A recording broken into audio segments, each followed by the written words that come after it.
The winter air was silent at first. A thin fog rested over the frozen fields, and the cold wind moved softly through empty trees. German soldiers stood in long lines, their breath rising like smoke in the morning chill. They believed this day would be theirs. They believed victory was close enough to touch. For weeks, their commanders had studied maps, measured distances, and calculated what they thought was certain.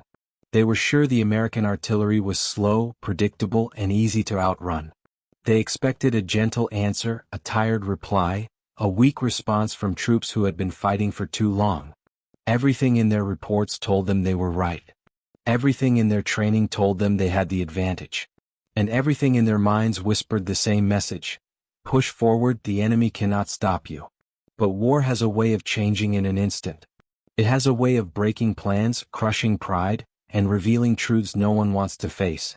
As the German soldiers marched through the snow, a strange quiet settled around them. It was too still, too calm. Even the birds seemed to disappear from the sky.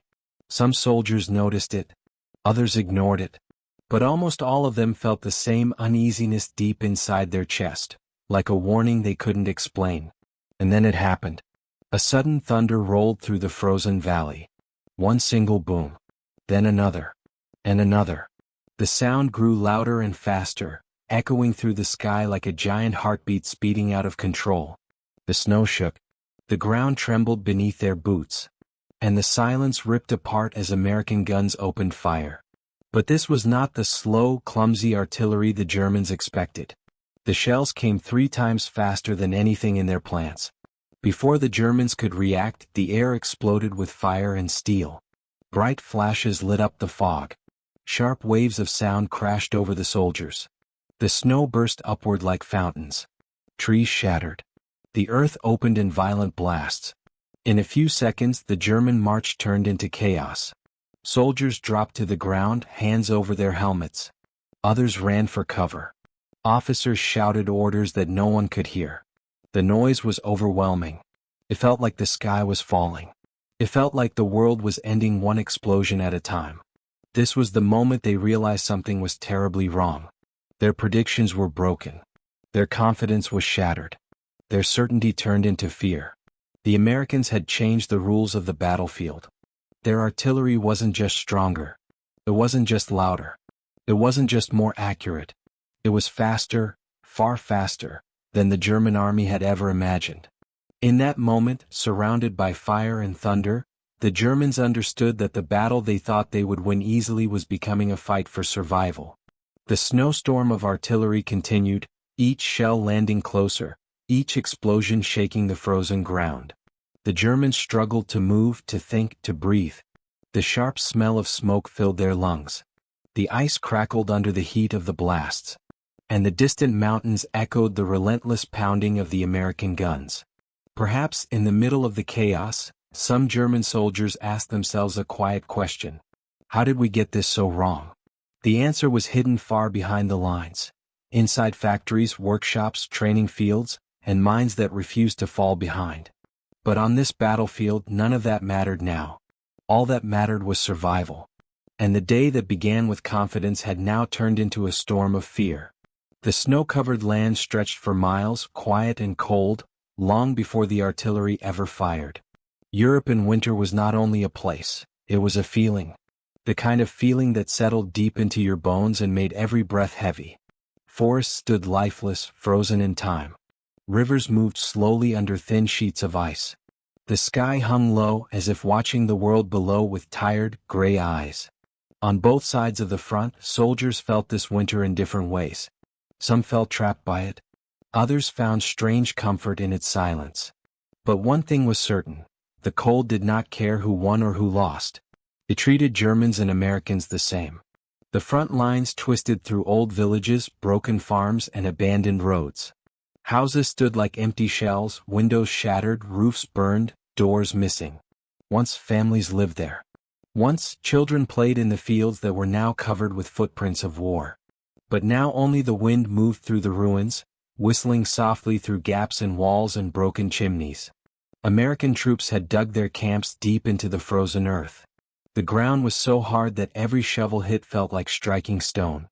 Their tents were simple, their fires small, and their sleep often interrupted by distant gunfire or the howling wind. Some soldiers used extra blankets. Others wrapped themselves in whatever cloth they could find. But nothing fully stopped the cold. Still they worked. They practiced. They trained. Even when their hands were numb, even when their faces burned from frostbite, they kept preparing. Because somewhere beyond the snow and the trees, they knew the German army was planning something big. Behind the American lines, trucks carried ammunition day and night. Their engines groaned as they struggled through muddy roads that froze overnight.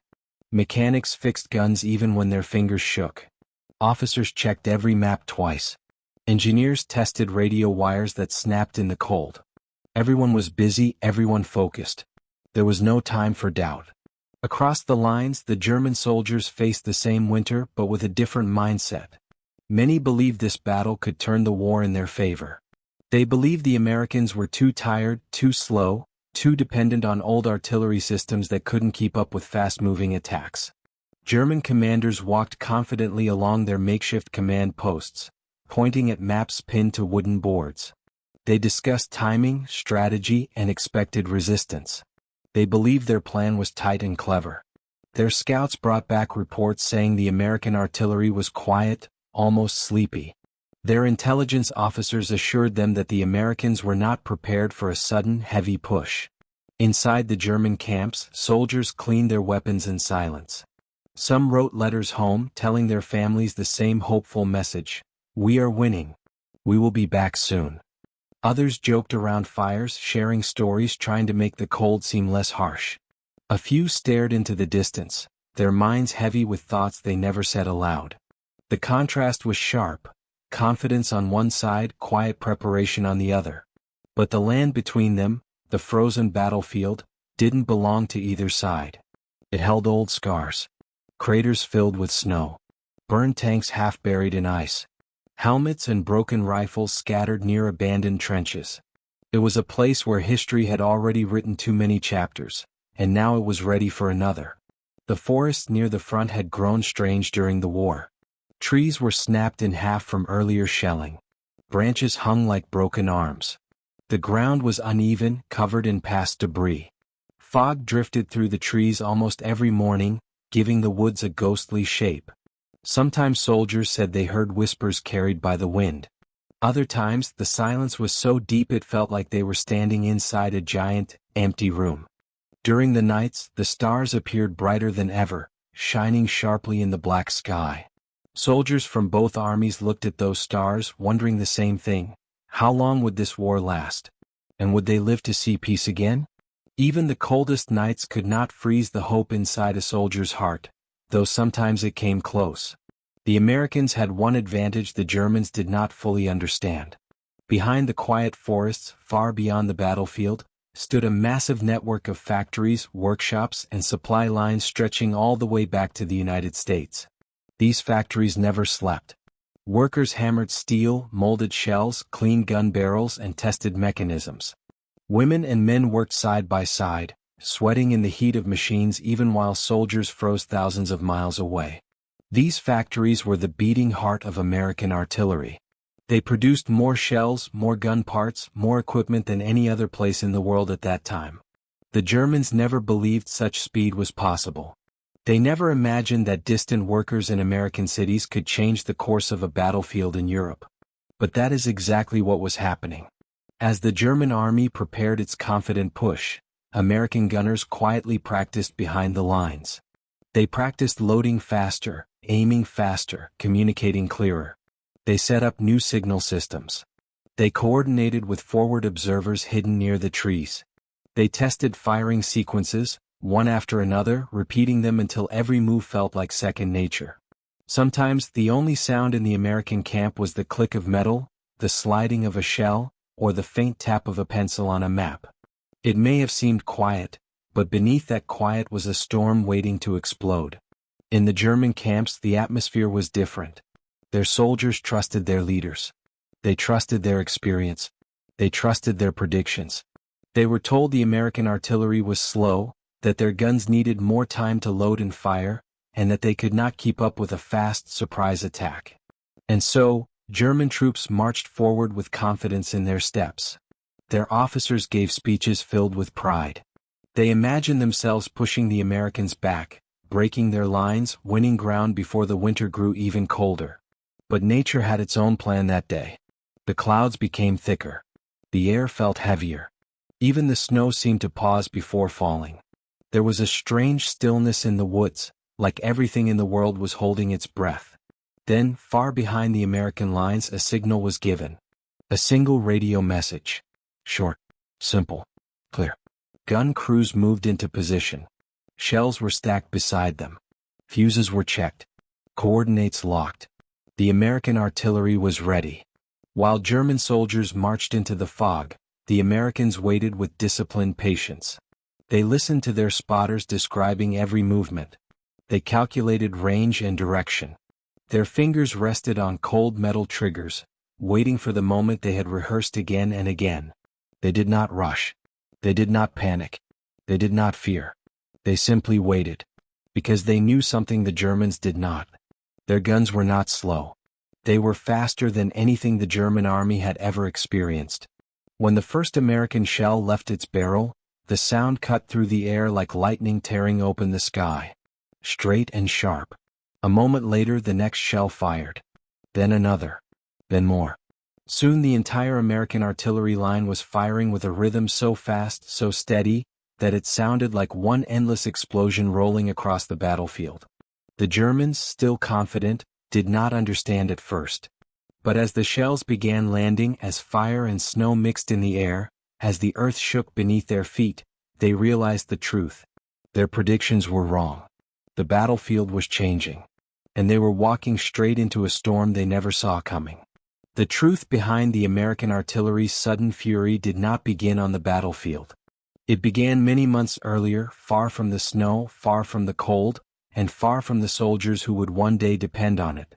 It began in quiet factories, in offices filled with maps, and in training fields where the future of warfare was quietly being redesigned. To understand why the American guns fired so fast, we must step back and look at how artillery worked before this moment. Artillery was a huge machine, not just metal and gears, but a chain of people, training, and timing. In war, every second mattered. A slow gun could give the enemy time to move, to hide, or to counterattack. A fast gun could shift the balance of the entire battlefield. For centuries, artillery had always been slow, heavy, hard to move, hard to reload. The shells were big, the barrels long, and the crews needed time to prepare each shot. If someone made a mistake, if a fuse was wrong, if a shell slipped, if a gun jammed, the delay could cost lives. And so, most armies trained to fire at a steady, safe pace. But the Americans changed this. They found a way to make their artillery faster, not by building completely new guns, but by changing how the guns were used, supplied, and controlled. What the Germans saw as impossible was actually the result of countless small improvements that came together like pieces of a puzzle. First, there were the factories. When the United States entered the war, American industry exploded with energy. Factories ran day and night. Workers built shells, gun parts, trucks, and radios at a speed no one expected. They created massive supply lines that reached across the ocean.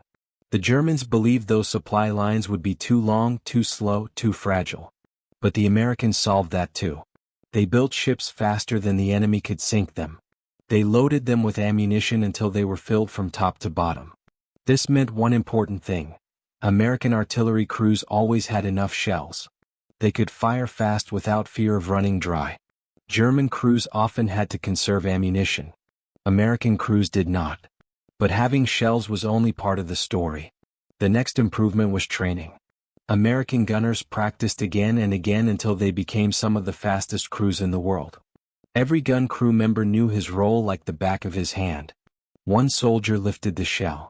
Another set the fuse. Another loaded it. Another aimed. Another fired. They worked like a single machine, every movement smooth and automatic. Even in freezing weather, even with numb fingers, their rhythm stayed strong. German intelligence never fully understood how efficient these crews had become. They believed American artillery still followed older methods that required long breaks between shots. They believed the guns would take time to cool, time to reload, time to reset. They were wrong. Another key part was communication. American artillery depended heavily on forward observers, small teams of trained soldiers who hid close to the front lines and reported enemy positions through radios. These observers used binoculars, maps, and coded messages to guide the artillery fire. Their information reached the gun crews within seconds. This let the Americans adjust aim quickly, follow moving targets, and strike before the Germans could change their position. German observers used similar methods, but their communication systems were often slower. Radio lines were interrupted. Wires were cut by shellfire. Fog and snow blocked their view. And sometimes German commanders ignored observer reports if they did not match their expectations. The Americans, meanwhile, trusted their spotters completely. If a spotter said, "Fire here," the guns fired. That simple trust saved time. And time was the most powerful weapon on the field. There was also the matter of math. Artillery aiming was not guesswork, it was science. American crews were trained with faster mathematical methods. They used firing tables, charts, and tools that helped them calculate angles more quickly. Some crews could adjust their guns before the Germans even finished measuring distance. When all these pieces came together, industry, training, communication, math, the result was something the Germans had never seen before: artillery that fired 3 times faster than expected. And now, on that snowy battlefield, the Germans were feeling the full weight of this change. Their training had told them the Americans would need time to react. Their commanders believed there would be minutes, maybe even half an hour, between the first American shot and the next barrage. Instead, the shells came like a storm. German officers tried to shout new orders, but the noise swallowed their words. They tried to reorganize their units, but the explosions scattered their formations. They tried to retreat to safer ground, but the American spotters saw the movement and redirected the fire. This was not just faster artillery. It was intelligent artillery, coordinated artillery, prepared artillery. Some German units tried to bring their own guns forward, hoping to answer the American barrage with one of their own. But their guns fired slower. Their crews needed more time. Their supply trucks struggled through icy paths, slowly becoming blocked with debris. Every minute they waited, the American fire grew stronger. German soldiers who had marched confidently now found themselves trapped. The battlefield shook continuously. Smoke mixed with cold fog, making it hard to see. The air smelled of burned earth, metal, and chemicals. Snowflakes melted before touching the ground, turning the battlefield into a steaming, muddy mess. In some places, German soldiers threw themselves into craters for cover. In others, they crawled behind fallen trees, hugging the cold bark as explosions rained around them. Some looked up at the sky, confused, frightened, and wondering how the Americans were firing so fast. For many, it was the first time they felt the war turning against them. It became clear to German officers that their predictions had not only been wrong, they had been dangerously wrong. Their plan depended on surprise. But it was they who were surprised. Their attack depended on speed. But it was the Americans who were faster. And the truth behind this speed went deeper than machines or metal. It came from something the German intelligence never measured: American adaptability. American troops were not perfect. They made mistakes, faced fear, and suffered losses like any army. But they adapted quickly. They learned from each battle, adjusted their tactics, and combined old lessons with new ideas. Their artillery doctrine had changed over time, shaped by battles in Africa, Italy, and France. Every lesson added a layer of strength. Now, on the snowy front, all those lessons came together in one unstoppable display of firepower. The Germans were witnessing the result. War always looks different when viewed from a command map than when experienced on the battlefield. In German headquarters, officers stared at red and blue lines moving across large tables. They believed the Americans were still preparing, still adjusting, still slow to respond. Their reports spoke of tired enemy units and silent artillery sectors. But the truth on the ground was the opposite. As the American shells kept falling, German communication systems collapsed. Radios broke. Wires snapped.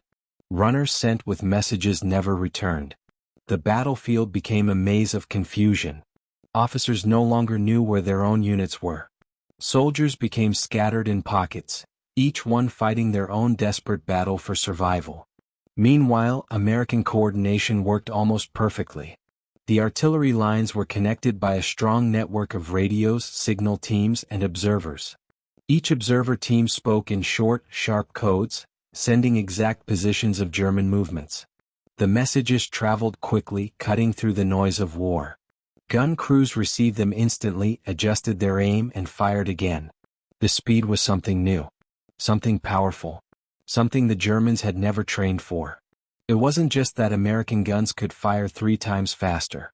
It was that American information moved 3 times faster too.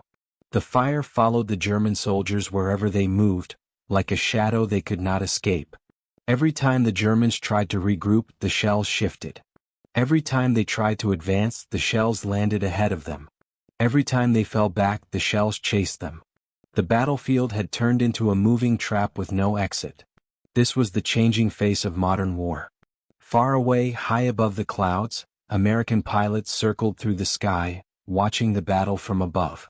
Some flew small spotting planes, slow but steady, marking targets for the artillery. Others flew faster fighter planes, swooping low to strike German vehicles trying to bring reinforcements. The sky became another level of danger.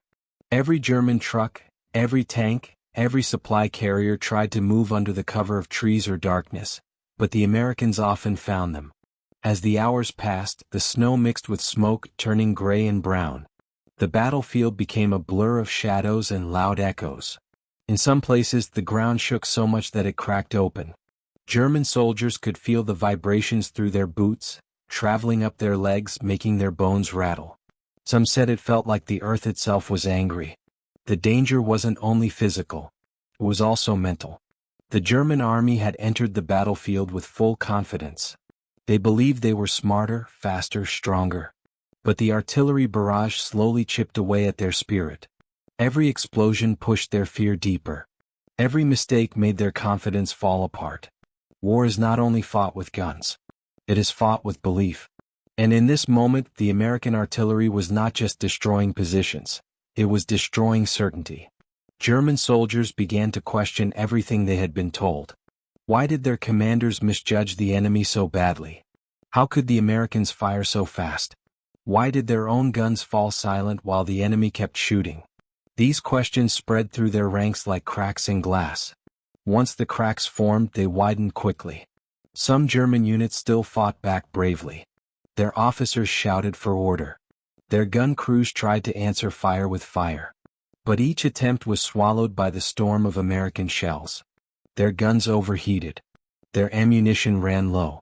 Their positions collapsed one by one. In the middle of this chaos, one thing became clear. The Germans had not expected a battle shaped by industrial power. The Americans brought a new kind of warfare, driven by huge factories, fast supply lines, and thousands of workers who never saw the front lines but were shaping it from far away. This was a war fueled not only by armies but by entire nations. American industry was so large, so organized, and so powerful that it could replace lost equipment almost instantly. When a gun broke, another was ready. When shells ran out, more arrived within hours. When trucks got damaged, new ones rolled onto the roads. The German army, already stretched by years of fighting, could not keep up. Their factories had been bombed. Their railroads broken. Their fuel was low. Their army was skilled, but skill alone was not enough anymore. This difference in resources was beginning to show on every part of the battlefield.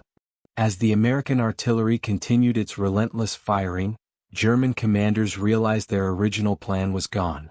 They had expected to break through weak American lines.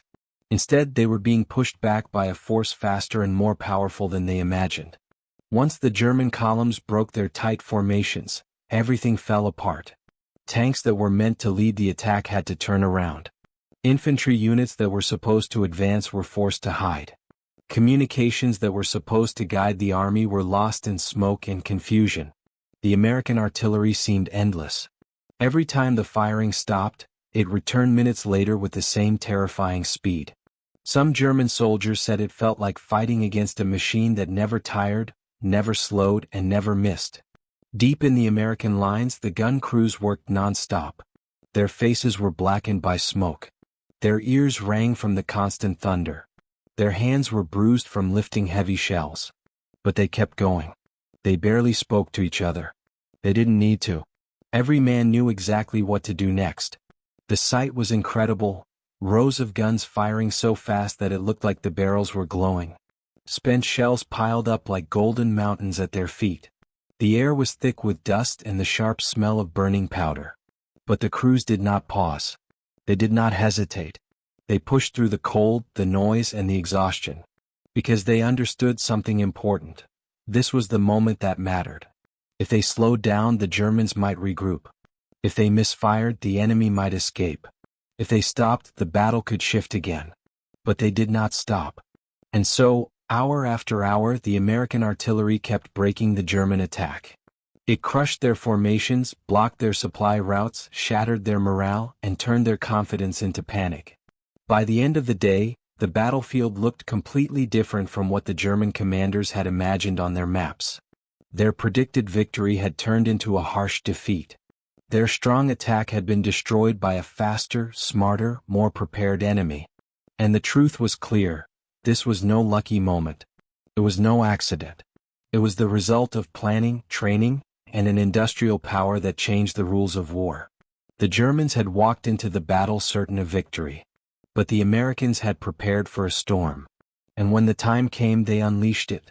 When you imagine this battlefield, try to place yourself there for a moment.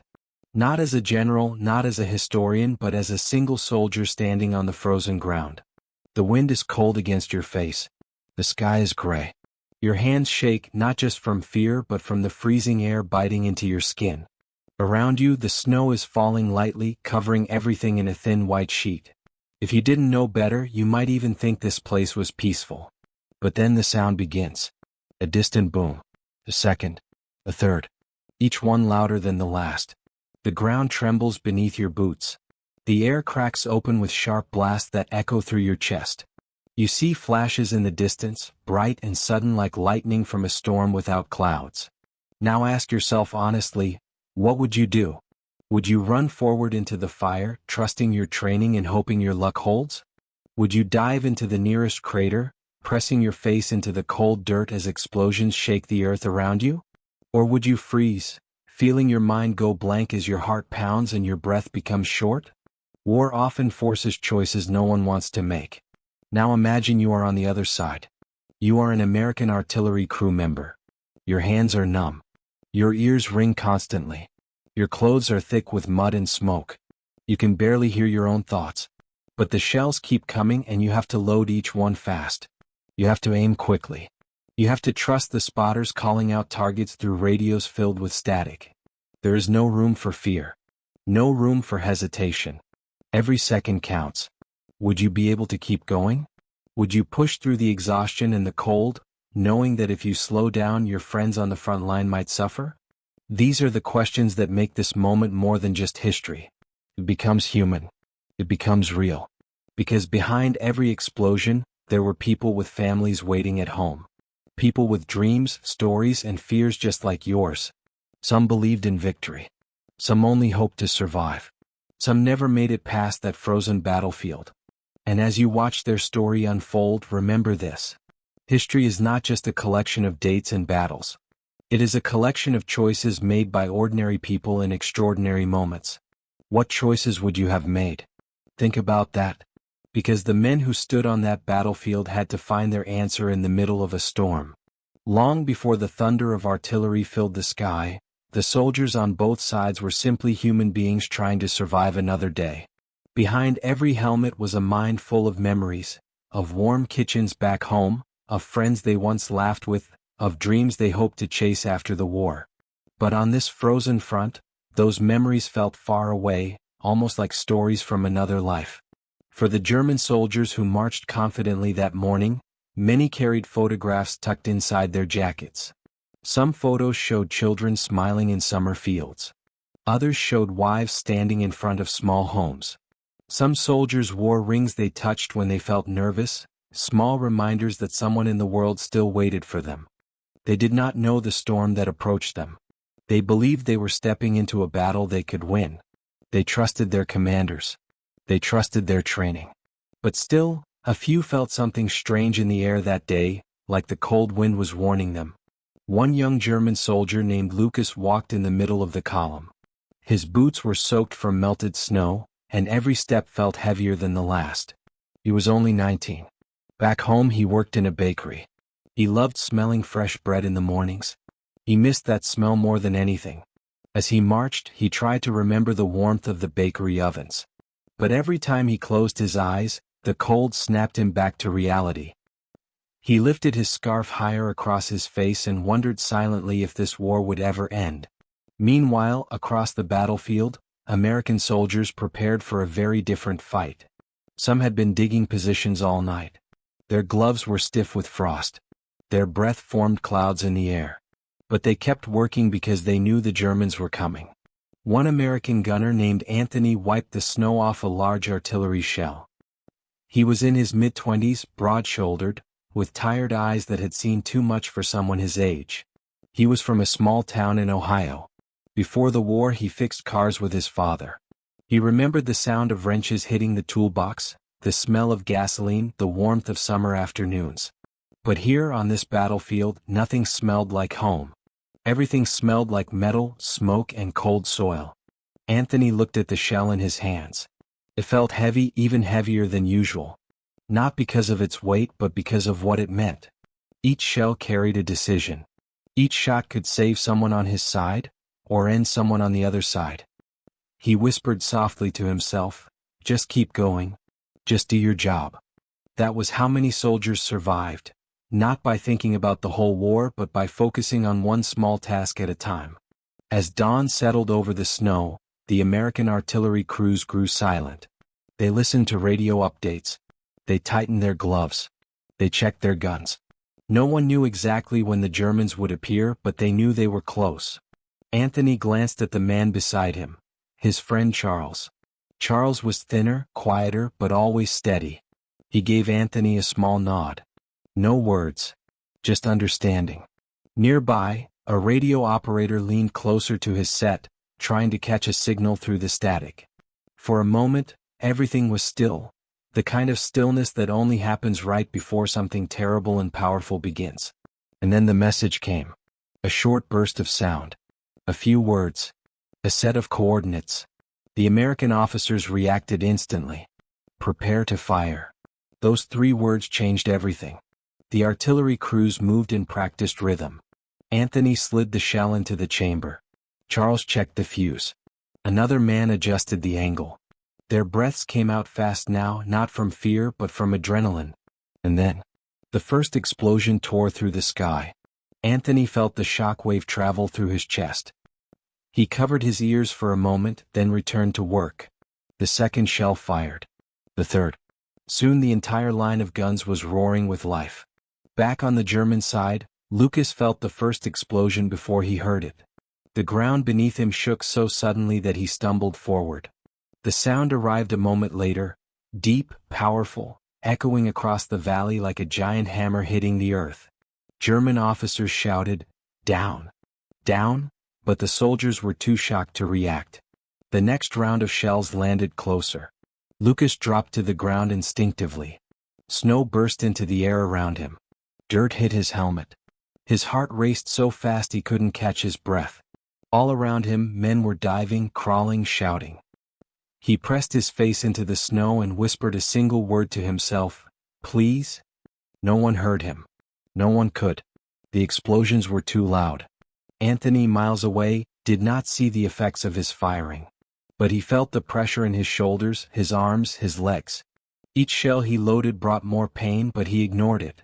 The only thing that mattered was keeping the rate of fire high. Smoke covered the gun line. The heat from the barrels melted the snow. The air grew thick with dust and the sharp smell of gunpowder. Anthony's hands burned from the cold and heat mixed together. Sweat ran down his face, freezing on his skin. But he didn't stop. Somewhere behind him, someone yelled, "Faster! Keep firing!" He didn't need the reminder. His body moved automatically, lift, load, step back, brace, fire. Over and over. Meanwhile, Lucas crawled to a small crater trying to hide. The sound of shells filled the sky like constant thunder. He hugged his rifle to his chest even though he couldn't use it. He thought of his mother. Her warm smile. The way she always tucked blankets around him when he was a boy. He wondered if he would ever see her again.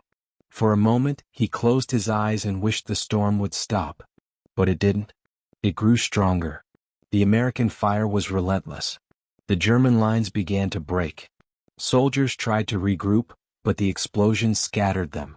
One officer tried to lead his men forward, shouting above the noise, but another barrage knocked them all to the ground.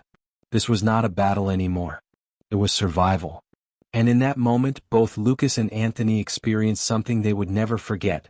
Two young men on opposite sides of a war, both filled with fear, both fighting for their lives, neither one truly understanding the other. Yet their lives were now woven together by the same storm. Lucas lifted his head just enough to see the world around him, though the fog and smoke made everything blurry. Shapes of men moved like shadows in the snow, some crawling, some dragging wounded friends, some frozen in place, unable to move at all. The air felt thick with fear. Every breath tasted like metal and dirt. Another shell landed nearby, throwing snow high into the air. Lucas covered his head as debris rained down. He felt the shock wave hit his chest as if someone had slammed a heavy door against him. His ears rang so loudly that the world fell into a temporary silence, a silence that was not peaceful but frightening. He could no longer hear the shouts of his officers, but he could see their arms waving. They were trying to organize the men, trying to turn panic into action. But from where Lucas crouched, the officers looked powerless, swallowed by the storm around them. A soldier next to him grabbed his arm. His hands were shaking so much that Lucas could feel it even through the thick glove. The soldier's eyes were wide, unfocused, empty with fear. "What do we do?" he shouted, though Lucas barely heard the words. Lucas didn't know. He didn't have any answers. He was just as scared. The only thing he could do was keep his face down and pray for the storm to slow. But far behind the lines, the storm had no intention of slowing. It was being fed by the constant rhythm of American gunners like Anthony and Charles. Anthony lifted another shell with trembling arms. His muscles screamed for rest. His gloves were torn. His palms were red and raw. But he kept moving. The world around him had become a blur of motion. Shells, smoke, metal, fire. He could feel the heat from the gun every time it fired. The barrel glowed faintly, a warning sign that it had fired far more shots than usual. But the commanding officers kept shouting to continue. There was no turning back. Charles stumbled for a moment while adjusting the fuse. Anthony grabbed his shoulder. "You okay?" he yelled. Charles nodded, though he wasn't okay. No one was okay. But he steadied himself and returned to work. Behind them, piles of empty shells grew taller. The ground was covered with metal casings that rang softly whenever a new one fell beside them. The snow had melted completely in their area, leaving only mud mixed with ash. An officer passed by, coughing from the smoke. "We're breaking them," he shouted. "Keep going. They're pulling back." But for the gun crews there was no victory feeling yet. Only exhaustion. Only the next shell. The next shot. The next breath. Anthony thought of home again. His mother's voice. His father's laugh. The smell of fresh rain in Ohio. All of it felt so far away, like another life. But those memories gave him strength. They reminded him why he had come here. Why he had to keep going. Meanwhile, Lucas finally forced himself out of the crater and started crawling toward a cluster of fallen trees where a few Germans were regrouping. Every movement felt like lifting a mountain. His knees were numb. His gloves were frozen. But he pushed forward. A sergeant spotted him and waved him over. Lucas crawled faster until he reached a patch of broken branches. The sergeant grabbed him by the coat and pulled him down behind the tree line. "You're alive," the sergeant said, though it sounded more like a surprise than a statement. Lucas nodded, unable to find his voice. "Stay low," the sergeant continued. "We're trying to pull back, but the fire is too heavy. We can't move across the field." Lucas peered through the branches. The open field they had marched through only minutes earlier was now unrecognizable. Craters covered the snow like giant scars. Smoke curled from the ground. Men lay scattered across the field, some moving, some still. Lucas felt his chest tighten. His hands shook more violently. His mouth went dry. He whispered again softly, "Please, stop." But the explosions only grew louder. In the American lines, another observer team radioed new coordinates. Their voices were calm, almost too calm for the chaos happening around them. They watched German movements through binoculars and relayed new targets without hesitation. 200 yards east. Marking, fire. The radio operator repeated the command to the gun line. Anthony heard the order. He and Charles shifted the angle of their gun just a few degrees. The motion was small but precise. Then they fired again. The shell soared high into the sky, leaving a trail of smoke. It disappeared into the fog. Moments later, the explosion shook the ground under Lucas again.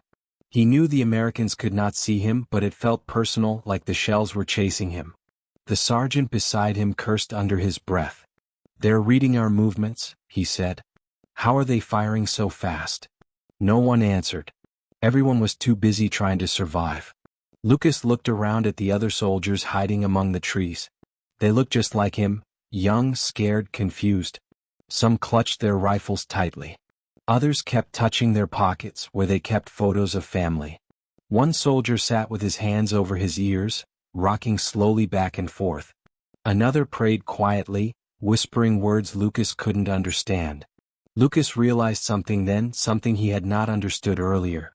The war was not about uniforms or flags or speeches.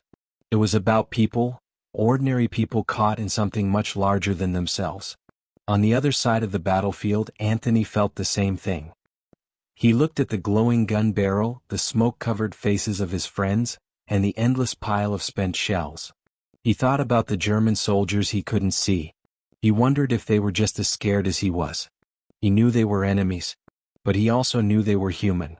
And in that moment he felt a strange mix of emotions: fear, duty, exhaustion, and a quiet sadness for the people caught on the other side of the storm he was helping create.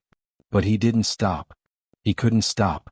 Because the storm had taken over the battlefield, and all he could do was keep moving inside it. As the battle raged on, time began to feel strange for everyone on the field. Minutes stretched into hours. Hours felt like entire days. No one knew exactly how long the storm of artillery had been falling. The only thing soldiers knew was the next breath, the next heartbeat, the next decision. Lucas pressed his back against the fallen tree, trying to become as small as possible.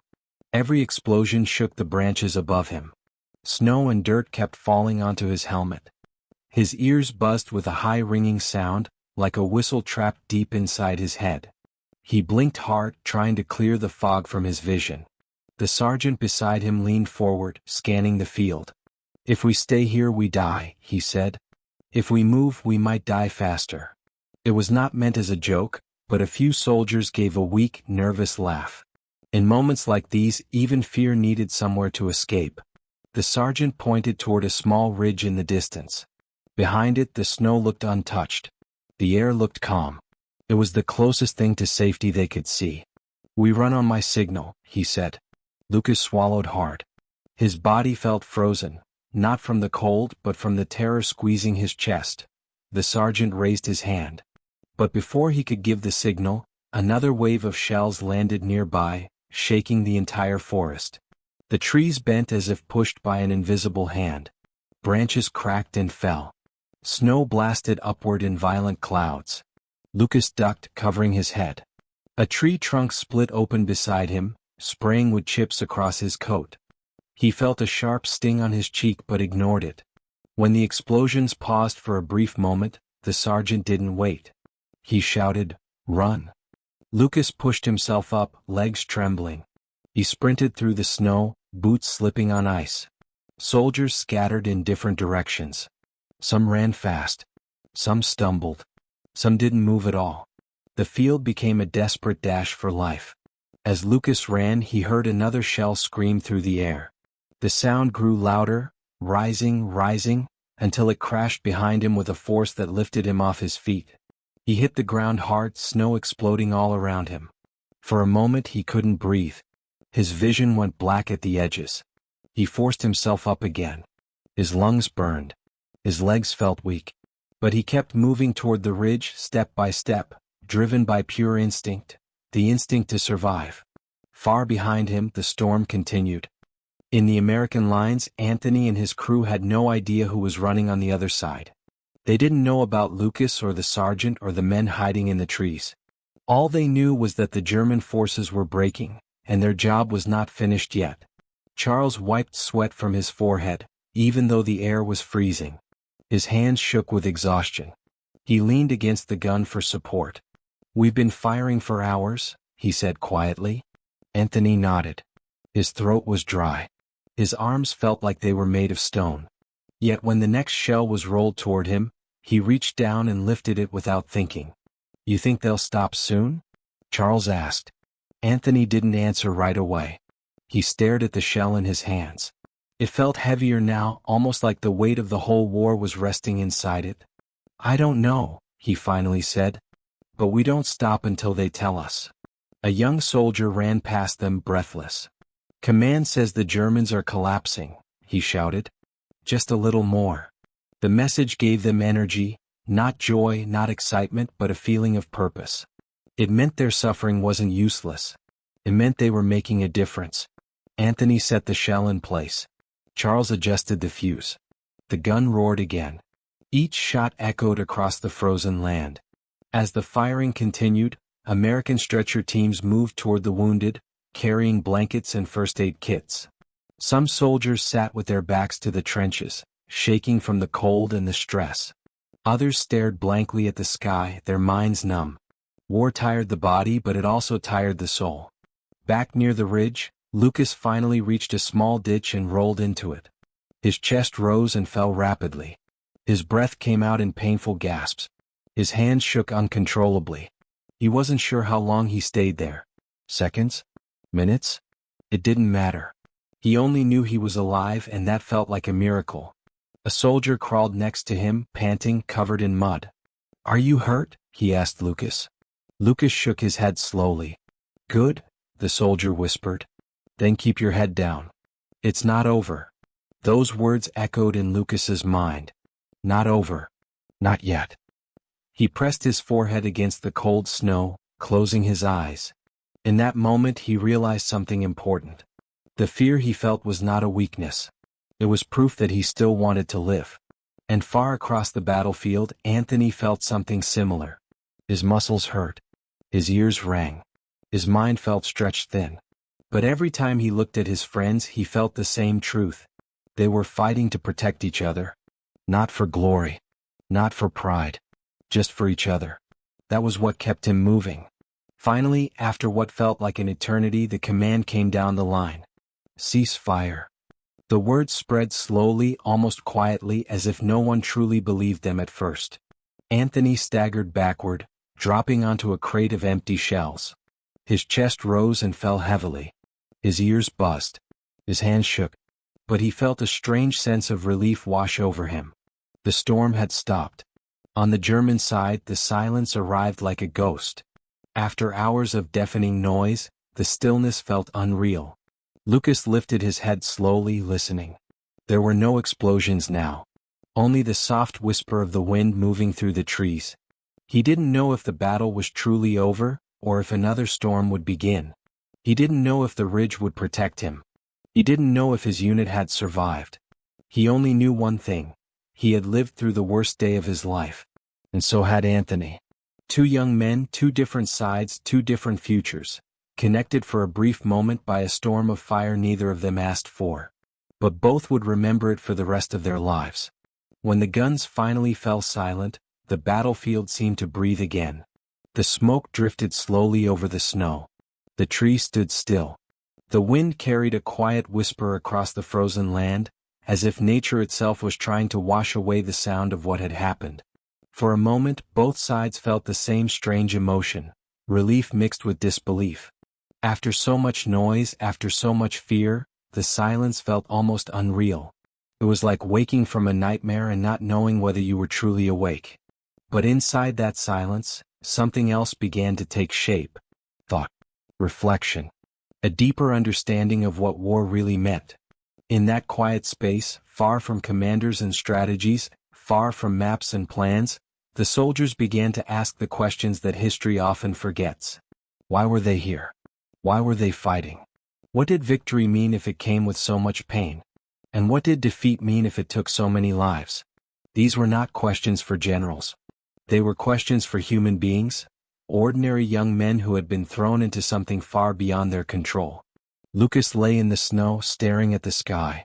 It was pale blue now, slowly clearing as the smoke lifted. A single bird flew across the horizon. It seemed impossible that any living creature could move through the sky after the chaos that had shaken the ground below. He wondered why he had survived when others hadn't. Was it luck? Fate? Chance? Or was it something else? He thought of his mother back home. Her gentle hands. Her warm eyes. Her prayers for his safety. He wondered if she somehow sensed that he had survived this terrible day. He hoped so. He reached into his pocket and pulled out a small piece of bread he had saved earlier. It was crushed and frozen, but he ate it slowly. Each bite reminded him that he was still alive. And with that thought came another. If he survived this war, what would he do with his life? Would he return to the bakery? Would he ever sleep peacefully again? Would he ever forget the sound of artillery shaking the world? Far across the field, Anthony asked himself similar questions. He sat beside the gun he had been operating for hours. His hands were black with soot. His face was smeared with dirt. His eyes looked empty, like they were searching for something he couldn't explain. He had done his job. He had fired the shells. He had defended his friends. But now that the battle was over, the weight of it all fell on him. He thought about the German soldiers running through the snow. He imagined them as young men like him. Men who once had normal lives. Men who didn't choose this war but were swept into it just the same. He thought of Lucas, though he didn't know him. He thought of the fear they must have felt under his artillery fire. For a moment, Anthony felt a deep ache in his heart. An ache that came from understanding, not from guilt. War had made them enemies, but life had made them the same. Both were sons. Both were tired. Both were scared. Both were trying to live. And in that quiet moment, Anthony understood something he hadn't understood before. War changes everything. Changes the world. It changes history. But most of all, it changes people. It takes ordinary men and pushes them into extraordinary situations. It forces them to face fear, pain, loss, and choices they never imagined making. It shows them the highest levels of courage and the deepest levels of sorrow. And even when the war is over, it stays with them, carried inside their memories like shadows that never fully fade. He looked at Charles, sitting beside him with his head resting on his arms. They had survived. But Anthony knew that survival came with a cost. He wondered what he would tell his family when he returned home, if he did return home. Would he tell them the truth? Would he describe the fire, the noise, the storms? Or would he smile and say it was fine? Maybe some truths are too heavy to speak. Back near the ridge, Lucas slowly stood up. His legs shook, but he forced himself to stay upright. He looked across the battlefield, seeing only broken ground, fallen trees, and smoke rising from distant craters. This place did not look like a battlefield anymore. It looked like a graveyard. He wondered how something so peaceful in the early morning could turn into something so terrible by afternoon. What did that say about the world they lived in? How could beauty and destruction exist in the same place, only hours apart? Perhaps that was the nature of war, the power to break what was once whole, and to create something dark where light once lived. But in that brokenness, Lucas noticed something unexpected. A small patch of untouched snow glowed softly under the sunlight. It looked fragile, pure, unchanged by the chaos around it. And for a brief moment, Lucas felt hope. Hope that when the war ended, the world could heal. Hope that the snow would fall peacefully again. Hope that people would return to their homes and rebuild their lives. Hope that someday the fear inside his heart would fade. Anthony stood at the edge of the artillery line, watching the sun break through the clouds. The golden light reflected off the piles of empty shells, turning them into something almost beautiful, even though they had caused so much destruction. He realized something important. The power of a nation did not only lie in weapons or machines. It lay in the hearts of the people who carried the burden of those weapons. Courage was not loud. It was quiet. It was the ability to keep going when everything inside you wanted to give up. And kindness was not weak. It was strong. It was the ability to see the humanity in someone you were told to fight. Anthony knew the war was not over. More battles would come. More storms. More losses. But this day had taught him something he would carry forever. Victory means nothing without understanding. Strength means little without compassion. And war, no matter how necessary it may seem, always leaves deep scars. Lucas, making his way toward the trees for shelter, felt that same truth in his own heart. He knew he would never be the same again. But he also knew that someday the world would move forward. And when it did, he hoped people would remember not just the battles, not just the victories, not just the losses, but the human souls caught in the middle. The young men afraid in the snow. The tired gunners behind the smoke. The voices lost in the storm. The memories that stayed long after the fire stopped. Because in the end, war is not only about nations. It is about people, their choices, their fears, their courage, and their hope. And it is that hope, fragile as a single snowflake, that helps the world rebuild after every storm. As the sun slowly dipped behind the snowy hills, the battlefield grew quiet again. The smoke thinned. The wind softened. The sky turned a pale orange, touching the frozen land with a warm glow that felt almost out of place after so much destruction. It was a reminder that nature does not stop for war. The world continues, even when people struggle to understand what has happened. American soldiers sat beside their guns, too tired to speak. Their hands still shook from hours of work. Their clothes were soaked with sweat and snow. Some closed their eyes and leaned back against crates of empty shells. Others simply stared at the horizon, wondering how many lives had changed today. Anthony looked around at the faces of his friends. They were safe for now. But he knew this battle would stay with them forever. He felt a weight inside his chest, not of guilt, but of understanding. He realized how fragile life truly was, and how quickly it could be taken away. The storm they unleashed had saved many of their own, but it had taken much from others. Miles across the field, Lucas walked slowly toward a makeshift aid station. His steps were unsteady, but he kept moving. Around him, medics tended to the wounded. Some men cried quietly. Others lay still, wrapped in blankets that did little to stop the cold. Lucas saw faces he recognized, men he had marched with in the morning but who would not be marching again. He felt a sharp pain inside, a sadness too deep to put into words. The battle had ended, but the echoes of fear and loss still surrounded him. He wondered how anyone could return to a normal life after seeing what he had seen. But deep inside, a small voice whispered that someday somehow people would rebuild. They always did.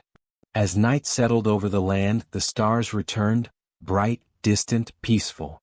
They looked the same as they did before the battle, untouched by the violence below. And in that calm sky there was a message. A reminder.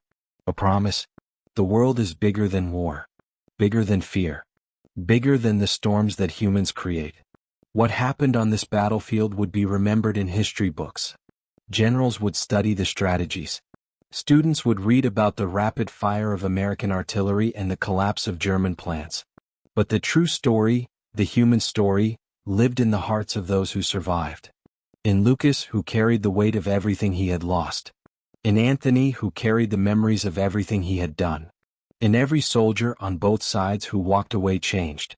Perhaps this is the lesson history leaves behind. War may shape nations, but it is people who feel its deepest effects. People who struggle. People who endure. People who hope. As the final light faded across the battlefield, both armies knew one thing. This day would never be forgotten. Not because of the power of the artillery. Not because of the speed of the guns.